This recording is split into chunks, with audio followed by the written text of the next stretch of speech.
These fans are they're movers, they're shakers. They're the ones who change the game. They're the ones who are moving to these, who are mobilizing, and they're going to buy tickets. And I think inevitably, it should be and needs to be asked is, are they getting any returns from these sold out stadiums as well? And that also has to be a question too. Well, we were just talking before the show about that. Tama brought up a good point. There was a TikTok that popped up about it's not going, like no proceeds are going to the teams.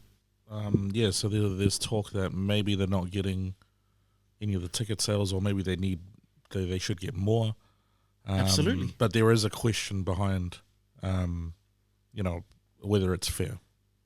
Yeah. Yeah.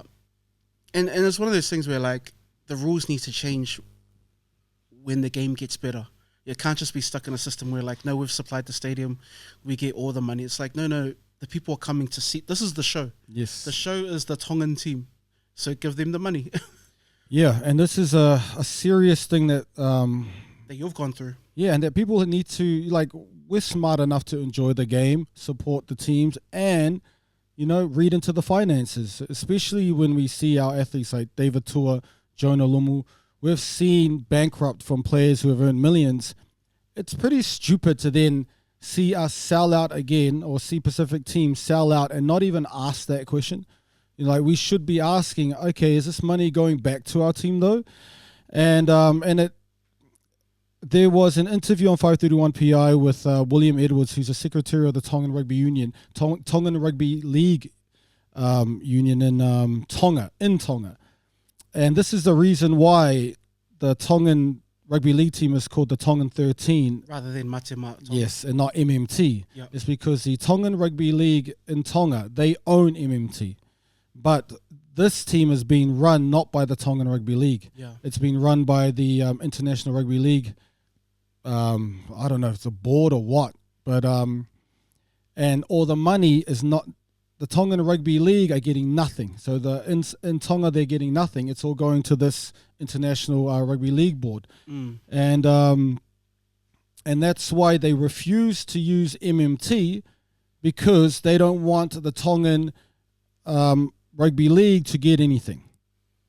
Interesting. Yeah, so you have to pay for it, obviously, or you have to share revenue or something. You can't just take another brand that was registered. They registered it. So what happened when the first test matches happened involving Tonga? I think it was George Mann involved in the 80s.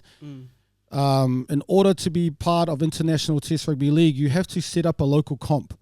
Okay, so Tonga started setting up a local comp. They had their, I think, 5 main clubs, and the administrators involved in those clubs become members of the board, of the Tongan Rugby League board.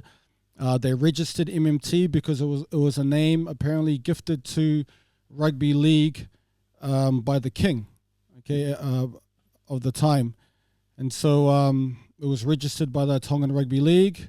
Now, what has happened? I think in 2019, they always say, because the local administration can't run things properly. It's the same with the Samoa Rugby Union. They can't run things properly, so we'll do it. So Tonga, that's why I think that team that beat the Australian team was called the Tongan 13. Yeah. Remember? It wasn't called MMT. Yeah, so that's when the International Rugby League took over.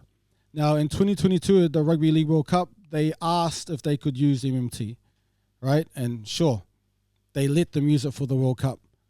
And no money, not a cent, went back to the Tonga Rugby Union. Okay, so during the World Cup, they got free use of the word MMT, the Tonga Rugby Union. Just this year, they had an under-16s tournament in Tonga, or is it the Tongan under-16 team? They needed about $40,000, and the Tongan Rugby League Union gave them the money that they needed, And so they are clearly trying to support local development of Tongan Rugby League, okay? But they're getting nothing from the people who are running the Tongan rugby team. That are operating in Australia. Yes, Yep. yes. And so that's what William Edwards was saying, is like, look, a lot of you guys, like Manasseh Lua went on and said, this is bullshit. The Tongan Rugby Union, bullshit.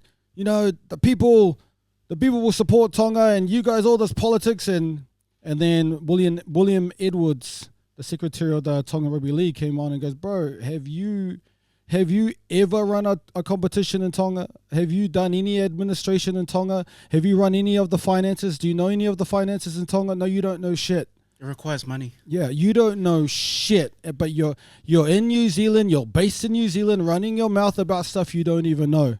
And that shit was true. I was like, oh shit. You can go see that on the Facebook page, on 531 PI Facebook page. Fascinating interview. And William Edwards is like, look, we don't get a fucking cent from this Tongan Rugby League. So you guys are selling out all these stadiums and that. Meanwhile, we are trying to develop local rugby league. These kids who are watching this Tongan Rugby League team inspired and want to play league. We have no money to help these kids, but we are giving them what we can, and the royal family are helping as well, donating thousands here and there, but we are getting nothing from this team that's run with Jason Taumalolo and all of that. Yeah. Okay, and it's really sad. It's all being taken by this international board. And what's pissing off the Tongan Rugby Union is, so they had to start this rugby league union. They had to start local competitions in order to have an international team in the first place. Remember, one of the conditions was, if you want an international rugby league team, you must start a local comp. Okay, and through the local comp, like I said, that you get your board members for the Tongan board. Okay, for the national board. What's happened with this international rugby league is now they have the power to pick and choose who gets on the board, who's in charge of the Tongan team. So it's all these foreigners now have the power to appoint who they want, and ignore everybody on the island, and ignore the traditional clubs who set up the international game in the first place. Okay, and so that's why they're like, this is fucking unfair. Now, because a lot of the diaspora love the flashlights, love all of this, love Jason Taumalolo, we love all this, we will always tend to go, yeah, but that's the cool stuff. And this is the small voice now, is what's coming out of the island. Yeah. This is the small voice, but they started the local competition in order to have an international team. Okay, so that's why they're the traditional clubs. That's why they also don't like the fact that that this international board have the power to appoint the board members. Yeah. And they're not even based in Tonga and not even know anything about the traditional teams that were started in order to have a team in the first place. And then on top of that, we're seeing the millions of flags. We're seeing these massive sold-out stadiums. Jerseys. Yeah, and not a cent goes back to the Tongan Rugby League, who have this year given 20,000 or 40,000 to the Tongan under-16 Rugby League team so they can participate and play. They are giving money to their local Rugby League players and their children, but none of it is coming from these sold-out stadiums. And it's really sad, because if you ask Jason Taumalolo and Fifita, the highest point was when they went back to Tonga. Yeah. That meant everything is the acceptance and the warm-heartedness that greeted them in Tonga. And if they knew that Tongans are getting nothing out of this, I'm sure they will make some moves in order to make sure the Tongan Rugby League gets something. Yeah. Especially when you're selling out Parramatta. Like, that's millions. And this was the same thing with Samoa. We're not asking for millions back. Like, give us a cut. Okay, so when in Twickenham you sell out, you make $40 million for English rugby union, we get nothing. If we just got like $2 million, we could fund Samoan rugby for 4 years, all the age groups. And that's the same here. Like, something must be given back, and that's why they are withholding the name MMT, because why would you give it if they give MMT over to the International Rugby League? They've given everything. It's over. Yeah. They have no fucking leverage for anything, and then you're relying on the conscience of them. You have to beg and hope that they think of you. Okay, at least they have something of leverage. Okay, we're going to withhold this shit, man. You fucking ain't doing anything for our local rugby league. And this is Tonga. That's the Tongan team. This is the origin of Tonga name.